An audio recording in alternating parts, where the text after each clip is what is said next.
science of living is also described as a form of self-image psychology.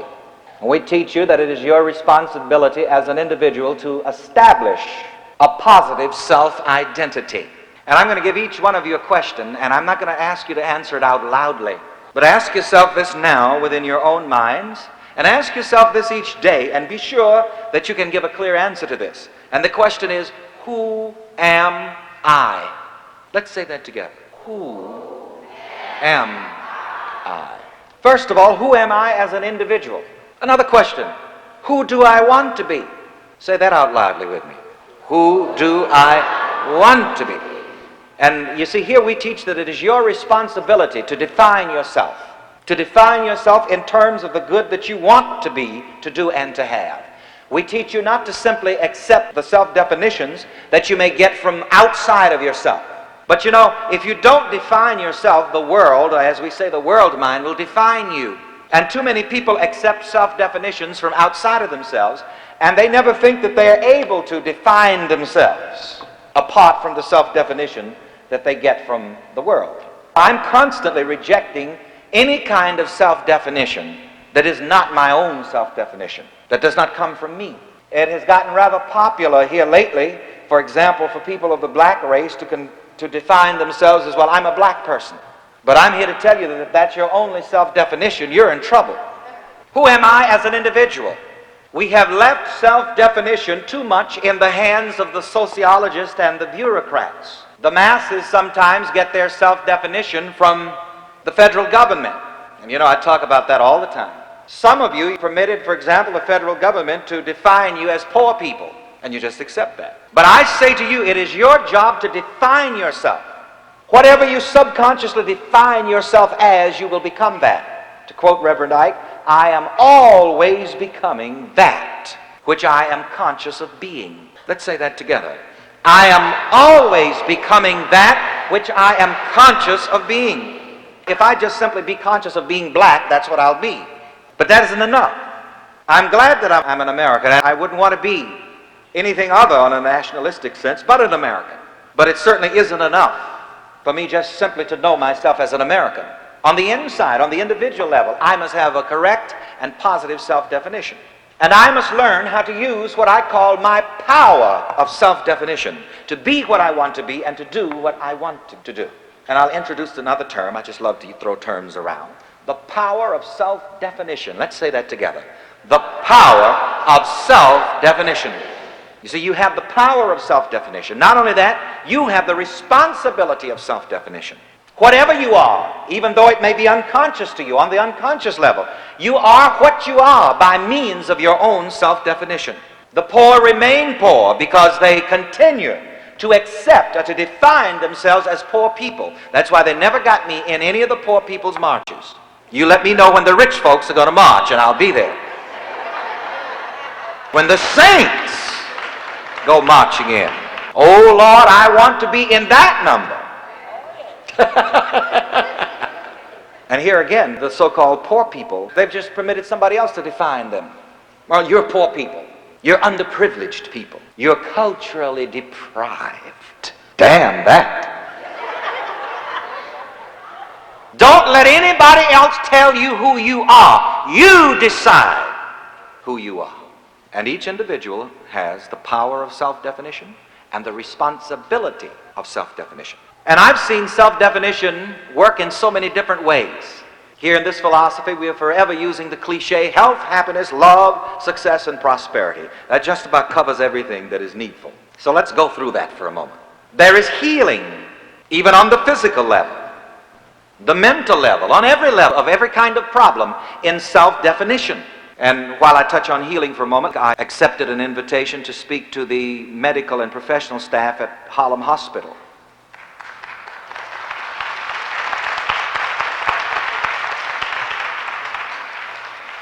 On the subject of healing, medical and non-medical. There is healing on all levels in self-definition. And I have discovered in my ministry of healing, because, you know, I've made quite a reputation in years past as a faith healer. And there are people until today who say, well, who's Reverend Ike? Oh, he's a healer. I was very amused as I was going to a healing and blessing meeting in New Orleans for the first time, and I got a taxi that day. I rode alone just so that I could observe the people going in. And as the taxi approached the auditorium where we were conducting the meeting, the taxi driver mischievously stuck his head out of the window and said to a lady, says, "Where are all you people going?" He says, "Oh, we're going to see Reverend Knight." I said, "Who is he?" "Oh, he's a healer from New York." Yeah. But now the way I practice so-called healing, quote unquote, is somewhat different than before, because I believe that as you practice anything, you should improve. As you practice any art, you should improve. But I practice healing now by what I call the method of self-definition. I teach people to define themselves as healthy. I teach people to identify themselves with health. Because from my point of view, I think a lot of people become sick simply because we've been conditioned to identify ourselves with sickness and with diseases. As somebody said to me years ago, "Well, Reverend Ike, you've got to have something to take you out of this world." That's just a foregone conclusion. And most people have subconsciously accepted the idea that something's got to get wrong with them and that they've got to suffer to go out of this world. And I frankly think a lot of people that have said they died of heart attacks, I don't believe it. Because you know what I told you before, I've never seen a heart attack anybody. But rather it's the reverse. People attack their hearts. And I think some people just go suddenly. And I think that when you go, it's a good way to go. You just go. Go on sweeping through the gates or wherever you're going.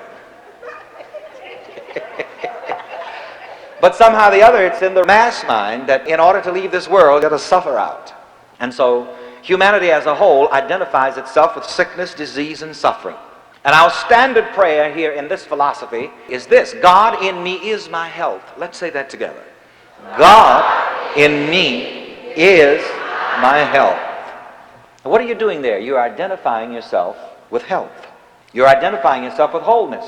You are defining yourself as one who is healthy. And I've seen marvelous things happen in the lives of people as I have taught them to identify themselves with health. Because as long as you continue to identify yourself with sickness, you're going to be sick. You'll buy out the drugstores and wear out the doctor's patients. Happiness. If you want to be happy, you define yourself as one who is happy. This here again is the power of self-definition, self-identification. But people are quick to identify themselves with the blues or the blahs. And you poor women who stay home all day and watch television, you identify yourself with every sad sack on the television. As the world turns, Secret Storm. What's the other one? Dark Shadow and Edge of Night. It would shock you to know the negative suggestion that just these titles give to your subconscious mind. And here again, we are not a church that teaches thou shalt not, thou shalt not, thou shalt not. We don't tell you don't go here, don't go there, don't do this, don't do the other. The rules that we make are rules for thinking. But just take that title, for example, Secret Storm. That's enough to give you nightmares for the rest of your days. Does that suggest that there's something brewing that's sinister? And your subconscious mind picks that right back up, and then something terrible happens to you, and you swear up and down, "Reverend Ike, I didn't think this up. Don't tell me I thought this up." Now, but somewhere in your subconscious mind, a record of Secret Storm was impressed. Your subconscious mind says, "Okay, she wants a storm. I'll give it to her." Edge of Night. And you see some of you ladies, you sit and you watch that, and you see how this man is treating his wife, and you sit down, you cry, "Oh, look how he treated that poor woman." And then your husband comes in and beats the hell out of you, and you wonder why. He'll get on the phone, "Susan, did you see Secret Storm today? Isn't it a shame the way he's treating her?" There's something about the human psyche that is fascinated with trouble, fascinated with negatives. There's something in the human psyche that's just fascinated with morbidity. Someone has said, attention is destiny. You give your attention to morbidity, and you're going to create morbid things in your life. See an accident on the highway, everybody stop. Just like vampires looking for blood. I heard someone say once that a young lady was murdered in her home, and when her remains were discovered, they found newspaper clippings that she had collected for years and years and years about these kind of crimes. This is why you can't judge, and when things happen, I just take my hands off and I don't judge. Because you never always know what a person is doing with his or her mind. This is why many times the question in the book of Job, why do the righteous suffer? You can be morally right but mentally wrong. And this is the way most religious people are. I found that out. Morally right, but mentally wrong. That's the first time I've ever put it that way, and I think it deserves an applause. It says, you know, well, why do the righteous suffer? Job was a good man, and all that trouble came to him. And the question is now, he was a righteous man. Why did all these things happen to him? His wealth was taken away, his children taken away, his health was taken away, and even his wife said, look, you might as well curse God and die. He said, now why would this happen to Job, a righteous man, a religious man? He probably paid his tithes, kept up the blessing plan. Probably had the prayer cloth under his mattress.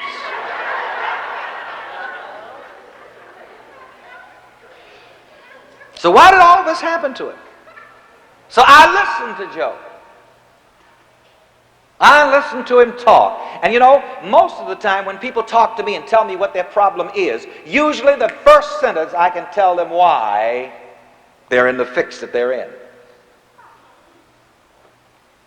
That's why most of the time now I don't even need to talk to people. I can look at them and tell. So I listened to Job. It took me a while listening to him.